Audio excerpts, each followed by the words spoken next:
Hello दोस्तों, जय हिंद, नमस्कार। मैं रमेश यादव आप सभी का स्वागत करता हूं study with Ramesh Yadav YouTube channel पर। उम्मीद करता हूं कि जो क्लासेस हो रही हैं वो आपको पसंद आ रही होंगी। तो आज की जो क्लास होगी वो हमारी करंट अफेयर की सीरीज को आगे बढ़ाते हुए 29 फरवरी 2024 का करंट अफेयर की क्लास होगी। तो आप प्लेलिस्ट में जाके क्विज भी देख सकते हैं, हमारा क्विज भी डाला हुआ है और स्टैटिक जीके की भी क्लास डाली हुई है। और हो सके तो कल आपको मंथली करंट अफेयर की क्लास भी मिलेगी, तो कोशिश रहेगी कल आपको मंथली करंट अफेयर क्लास मिल जाए। तो चलिए शुरू करते हैं आज की क्लास। 29 फरवरी 2024 का करंट अफेयर। अगर क्लास अच्छी लगे तो लाइक करें, शेयर करें, चैनल को सब्सक्राइब करें और कमेंट करके अपना फीडबैक ज़रूर दें। तो चलिए शुरू करते हैं। पॉइंट नंबर 1, भारतीय रिजर्व बैंक ने किया वित्तीय साक्षरता सप्ताह 2024 का आयोजन। तो वित्तीय साक्षरता सप्ताह मतलब वित्तीय के बारे में, फाइनेंस के बारे में जानकारी देना इसका मकसद हो गया, नाम से ही पता चल रहा है। तो ये करेगा कौन? तो जाहिर सी बात है कि आरबीआई ही करेगा, क्योंकि फाइनेंस को जो भी संभालता है भारत में वो आरबीआई के द्वारा ही किया जाता है। जो भी मौद्रिक नीति लाई जाती है, अगर पैसा गिर रहा है या पैसा उठ रहा है तो उसमें सभी कंट्रोल आरबीआई का होता है। तो आरबीआई ने ही ये वित्तीय साक्षरता सप्ताह 2024 का आयोजन किया है। चलिए इसके बारे में थोड़ा जानते हैं। भारतीय रिजर्व बैंक आरबीआई 26 फरवरी से 1 मार्च 2024 तक आयोजित अपने वार्षिक वित्तीय साक्षरता सप्ताह अभियान के माध्यम से युवा वयस्कों के बीच वित्तीय साक्षरता को बढ़ावा दे रहा है। इस वर्ष की थीम करो सही शुरुआत, बनो वित्तीय स्मार्ट। बहुत ही इम्पोर्टेंट रहेगी ये थीम भाई, थीम जरूर याद होनी चाहिए। करो सही शुरुआत, बनो वित्तीय स्मार्ट है। वित्तीय साक्षरता सप्ताह में 3 विशेष संदेश बचत और कंपाउंडिंग की शक्ति, छात्रों के लिए बैंकिंग आवश्यकताएं और डिजिटल और साइबर स्वच्छता दिए गए हैं। तो आपको इतना कुछ याद रखना नहीं है, इम्पोर्टेंट तो देखो सभी कुछ है, लेकिन इतना याद रखना नहीं है, सिर्फ इसकी थीम याद रखनी है और कि इसके द्वारा आयोजित किया गया है, आरबीआई के द्वारा आयोजित किया गया है। आरबीआई से रिलेटेड थोड़ा याद रख लेंगे कि आरबीआई का मुख्यालय पूछ लिया जाए तो मुंबई में है। स्थापना 1935 में हुई थी। और आरबीआई के गवर्नर कौन है? तो शशिकांत दास आरबीआई के गवर्नर हैं। तो ये इम्पोर्टेंट रहेंगे। चलिए आगे चलते हैं। Point number 2, PM Narendra Modi ने तमिलनाडु में किया इसरो के दूसरे स्पेस पोर्ट का उद्घाटन। तो स्पेस पोर्ट क्या होते हैं? जहाँ से जैसे ये जो उपग्रह हैं या रॉकेट हैं वो लॉन्च किए जाते हैं, उसको स्पेस पोर्ट बोलते हैं। तो ये तमिलनाडु में किया गया है पीएम मोदी के द्वारा। चलिए थोड़ा जानते हैं इसके बारे में भी। प्रधानमंत्री नरेंद्र मोदी ने तमिलनाडु के कुलशेखरपट्टनम में भारतीय अंतरिक्ष अनुसंधान संगठन इसरो के दूसरे स्पेस पोर्ट की आधारशिला रखी। यह भारत के अंतरिक्ष अन्वेषण प्रयासों में एक महत्वपूर्ण मील का पत्थर है। तो कहाँ इसकी नींव रखी गई है, आधारशिला रखी गई है? तो तमिलनाडु में रखी गई है। अगर तमिलनाडु के सापेक्ष में हम बात करें तो साउथ में आपको पता ही होगा, श्रीलंका और भारत को तमिलनाडु ही अलग करता है पाक जल संधि के द्वारा। तो हमारा अगर सबसे दक्षिणी छोर हम देखते हैं तो तमिलनाडु का ही कन्याकुमारी है। तमिलनाडु के बारे में अगर राज्यपाल की बात करें तो रविंद्र नारायण रवि यहाँ के राज्यपाल है और मुख्यमंत्री एम.के. स्टालिन है। पालनी पहाड़ियाँ और नीलगिरी पर्वत जो है वो तमिलनाडु में ही है। तो ज्योग्राफी कभी पढ़ेंगे, उसके बारे में डिटेल से जानेंगे। आज के लिए इतना ही। चलते हैं नेक्स्ट पॉइंट देखते हैं। पॉइंट नंबर 3, वैश्विक बौद्धिक संपदा सूचकांक 2024 में भारत का 42वां स्थान। तो वैश्विक बौद्धिक संपदा सूचकांक में स्थान कौन सा है? 42वां है। चलिए इसके बारे में जानते हैं। यूएस चैम्बर ऑफ कॉमर्स ने हाल ही में अपने अंतर्राष्ट्रीय बौद्धिकता संपदा सूचकांक के 12वें संस्करण का अनावरण किया, जो दुनिया भर में आईपी परिदृश्य का व्यापक मूल्यांकन पेश करता है। इस वर्ष के सूचकांक में 55 अर्थव्यवस्थाओं को स्थान दिया गया, जिसमें नवाचार और रचनात्मक उद्योगों को बढ़ावा देने में उनके आईपी ढांचे की प्रभावशीलता का आकलन किया गया। तो इतना इम्पोर्टेंट नहीं है, इतना याद नहीं रखना। भारत का स्थान क्या है? भारत का स्थान जो है वो याद रखना है, 42वां स्थान है। और कितनी अर्थव्यवस्थाएं ली गई, कितने देश लिए गए हैं? 55 लिए गए हैं। और अगर फर्स्ट की बात करें, पहला कौन आया, इसके बारे में देखते हैं। आर्थिक विकास के मजबूत आईपी सिस्टम की महत्वपूर्ण भूमिका को उजागर करते हुए संयुक्त राज्य अमेरिका ने शीर्ष पर अपनी स्थिति बरकरार रखी। उसके बाद यूके और फ्रांस रहे। यूके मतलब इंग्लैंड भी हम यहाँ पे कर सकते हैं, यूनाइटेड किंगडम है। इंग्लैंड के साथ थोड़ी सी चीज़ अगर हम बात करें तो आयरलैंड मिल जाता है, तो उसको यूके बोल देते हैं। तो फर्स्ट कौन रहा? अमेरिका रहा। भारत का स्थान 42वां स्थान। टोटल कितने? 45। ये 3 चीज़ें आपको याद रखनी है। आगे चलते हैं। पॉइंट नंबर 4, नई दिल्ली में प्रधानमंत्री नरेंद्र मोदी ने किया भारत टैक्स 2024 का उद्घाटन। टैक्स मतलब टेक्सटाइल, जो ये कपड़ा उद्योग होता है, उसके रिगार्डिंग है ये चीज़। कहाँ किया गया है? दिल्ली में। किसके द्वारा? प्रधानमंत्री नरेंद्र मोदी के द्वारा। देखते हैं, थोड़ा इसके बारे में जानते हैं। प्रधानमंत्री नरेंद्र मोदी ने भारत के सबसे बड़े कपड़ा आयोजन भारत टैक्स 2024 का उद्घाटन किया, जिसमें स्थिरता, परिपत्रता और आर्थिक विकास पर ध्यान केंद्रित किया गया। तो ये इतना इम्पोर्टेंट रहेगा नहीं, सिर्फ ये इम्पोर्टेंट है। कहाँ किया गया? नई दिल्ली में किया गया। किसके द्वारा? पीएम नरेंद्र मोदी के द्वारा किया गया है। तो ये 2 चीज़ें इम्पोर्टेंट रहेगी। आगे चलते हैं। पॉइंट नंबर 5, न्यूजीलैंड करेगा तंबाकू विरोधी कानून को निरस्त।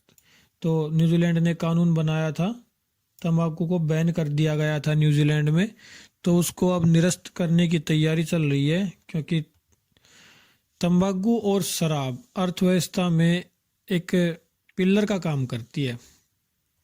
अगर आपको सभी को पता होगा, शराब की बोतल पे लिखा होता है कि शराब पीना स्वास्थ्य के लिए हानिकारक है। तंबाकू के कोई भी हम सिगरेट लेते हैं या कुछ भी लेते हैं, तो उस पर भी लिखा होता है कि ये जानलेवा है, कैंसर का कारण है, लेकिन फिर भी सरकार इसको बैन नहीं करती, क्योंकि इकोनॉमी में ये बहुत सहायता करता है। इतने पैसे इनसे आते हैं जितना तो टैक्स भी नहीं आता। तो इनकम टैक्स की अगर मैं बात करूं तो इनकम टैक्स भी इतना नहीं आता इतना रेवेन्यू शराब और तंबाकू देते हैं। तो चलिए इसके बारे में जानते हैं। न्यूजीलैंड सरकार जुलाई में कार्यान्वयन के लिए निर्धारित एक अग्रणी कानून को रद्द करने की योजना बना रही है। वैश्विक स्तर पर सबसे सख्त माने जाने वाले इस कानून का उद्देश्य 1 जनवरी 2009 के बाद जन्मे व्यक्तियों को तंबाकू की बिक्री पर प्रतिबंध लगाना है। साथ ही निकोटीन सामग्री को कम करना और तंबाकू खुदरा विक्रेताओं को 90% से अधिक कम करना है। कुछ याद नहीं रखना, सिर्फ याद इतना रखना है कि ये कानून किस देश में अभी चल रहा है? न्यूजीलैंड में चल रहा है। बस इतना याद रखना है। निकोटीन की अगर बात आई तो तंबाकू में निकोटीन होता है, जिसके कारण नशा होता है, तो निकोटीन होता है। शराब में अल्कोहल होता है। तो न्यूजीलैंड के बारे में अगर हम न्यूजीलैंड के सापेक्ष में बात करें तो ऑस्ट्रेलिया के पूर्व दक्षिण में अगर हम बात करें तो न्यूजीलैंड एक द्वीपीय देश है, और वहाँ के प्रधानमंत्री जैसिंडा अर्डर्न यहाँ के प्रधानमंत्री हैं, और वेलिंगटन न्यूजीलैंड की राजधानी है। ये जो भी, जैसे अगर आपको बताऊं, ऑस्ट्रेलिया हो गया, न्यूजीलैंड हो गया, ये पहले और भारत भी था, उपनिवेश थे ये इंग्लैंड के। तो कुछ अंग्रेज यहाँ रह गए थे, तो न्यूजीलैंड में वही लोग हैं जो पहले यूके के थे। पहले इंग्लैंड के जो लोग थे वही न्यूजीलैंड में रह रहे हैं, वही ऑस्ट्रेलिया में रह रहे हैं।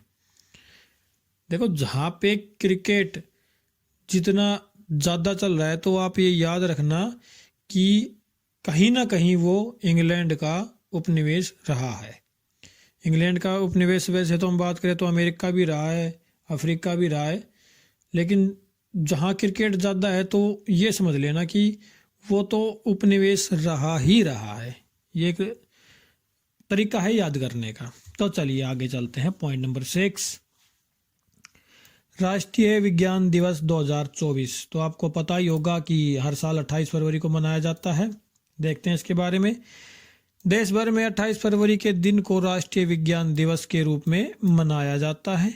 राष्ट्रीय विज्ञान दिवस को 28 फरवरी को इसलिए सेलिब्रेट किया जाता है क्योंकि भारत के महान वैज्ञानिक सीवी रमन ने इस दिन रमन इफेक्ट की खोज की थी। तो ये भौतिकी में, फिजिक्स में किया गया था ये रमन इफेक्ट की खोज। इसके लिए उन्हें 1930 में भौतिकी के लिए नोबेल पुरस्कार भी प्रदान किया गया। तो सबसे बड़ा नागरिक पुरस्कार अगर विश्व की बात करें तो नोबेल पुरस्कार होता है। तो 28 फरवरी को हर साल मनाया जाता है राष्ट्रीय विज्ञान दिवस। आगे चलते हैं। पॉइंट नंबर 7, 2035 तक अंतरिक्ष में भारत का अपना स्पेस सेंटर होगा। ये पीएम नरेंद्र मोदी जी द्वारा कहा गया है। तो मोस्ट इम्पोर्टेंट रहेगा कि लक्ष्य कब का रखा गया है, तो लक्ष्य रखा गया है 2035 का। मोस्ट इम्पोर्टेंट रहेगा ये। चलिए इसके बारे में थोड़ा जानते हैं।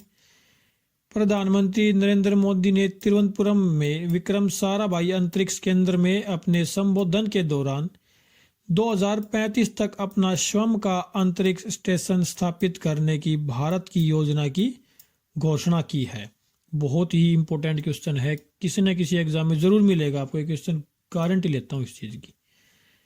तो टारगेट क्या है हमारा, 2035 तक है। कहाँ प्रधानमंत्री ने कहा बोला है ये चीज़, विक्रम साराभाई अंतरिक्ष स्टेशन जो तिरुवनंतपुरम में है, केरल की राजधानी है तिरुवनंतपुरम। आगे चलते हैं। पॉइंट नंबर 8, सरकार ने उच्च शिक्षण संस्थानों में मेरा पहला वोट देश के लिए अभियान शुरू किया।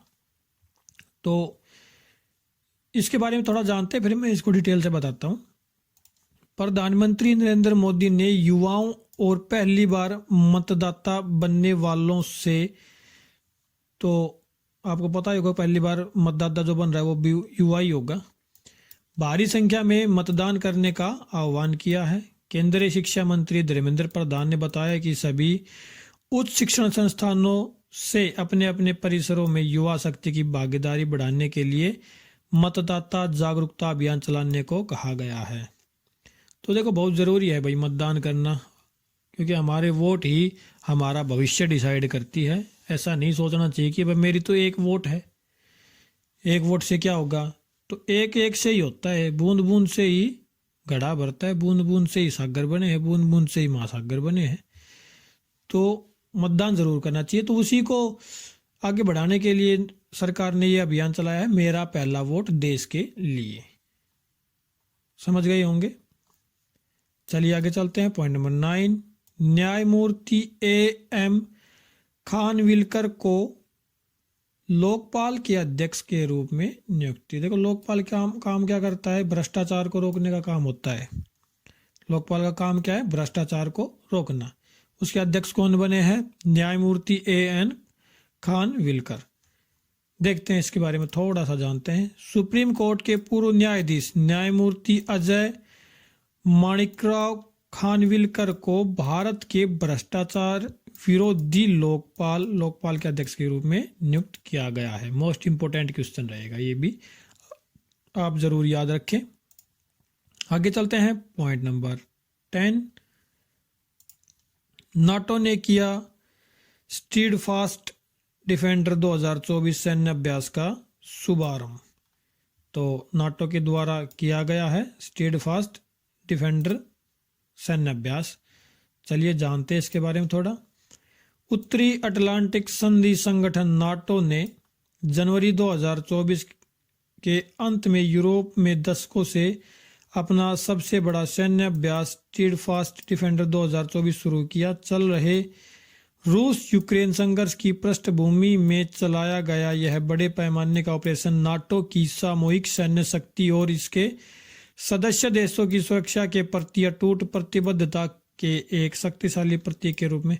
कुछ याद नहीं करना, सिर्फ याद ये करना है कि ये जो सैन्य अभ्यास है किसके द्वारा आरंभ किया गया है, तो ये नाटो के द्वारा स्टीडफास्ट डिफेंडर सैन्य अभ्यास शुरू किया गया है। नाटो की अगर हम बात करें तो उत्तर अटलांटिक संधि संगठन इसका नाम है, और सोवियत संघ जो पहले हुआ करता था, जैसे रूस के साथ उस टाइम पे तो यूक्रेन, कजाकिस्तान, उज़्बेकिस्तान कुछ ये देश शामिल थे, तो इनको सोवियत संघ कहा गया। बाद में ये अलग हो गए थे। तो इनके खिलाफ एक संगठन बनाया गया था अमेरिका ने मिलके, अमेरिका, कनाडा और कई पश्चिमी यूरोपीय देश थे, उन्होंने मिलके इस संगठन को बनाया था, जिसे शुरू में वाशिंगटन संधि कहा गया था। तो उन्होंने एक संगठन बना रखा है भाई, किसी भी एक देश पे अगर हमला होता है तो वो सभी देशों पे माना जाएगा और सभी देश आपस में सहयोग करेंगे, तो वो संगठन है नाटो। आप गूगल करके डिटेल से इसके बारे में पढ़ सकते हैं। ये हमारी क्लास करंट अफेयर की है, अदरवाइज अगर स्टैटिक जीके क्लास होती तो मैं इसको डिटेल से बता सकता था, क्लास लंबी हो जाएगी। तो कैसी लगी आज की क्लास? उम्मीद करता हूँ आपको पसंद आई होगी। अगर पसंद नहीं आ रही है तो उसका कारण बताएं, भाई क्लास में प्रॉब्लम क्या है, तो हम उसमें सुधार करेंगे। और अगर क्लास पसंद आई है तो लाइक करें, शेयर करें और कमेंट करके ज़रूर बताएं कि भी क्लास कैसी लग रही है, और अपने दोस्तों तक पहुंचाएं ताकि थोड़ा चैनल ग्रो कर सके। आगे फिर हम रेलवे की क्लास देखो लाइव लेने की सोच रहे हैं, लेकिन चैनल उतना ग्रो कर नहीं पा रहा जितना हम सोच रहे हैं। अगर अच्छे से ग्रो करेगा तो हमारा मन भी करता है काम करने का। तो चलो देखते हैं, उसके बारे में भी सोचेंगे। आज के लिए इतना ही, फिर मिलते हैं। आप कमेंट करके ज़रूर बताएं क्लास कैसी लगी, और लाइक करें, शेयर करें, सब्सक्राइब करें। क्लास देखने के लिए आपका बहुत बहुत धन्यवाद। Thank you very much.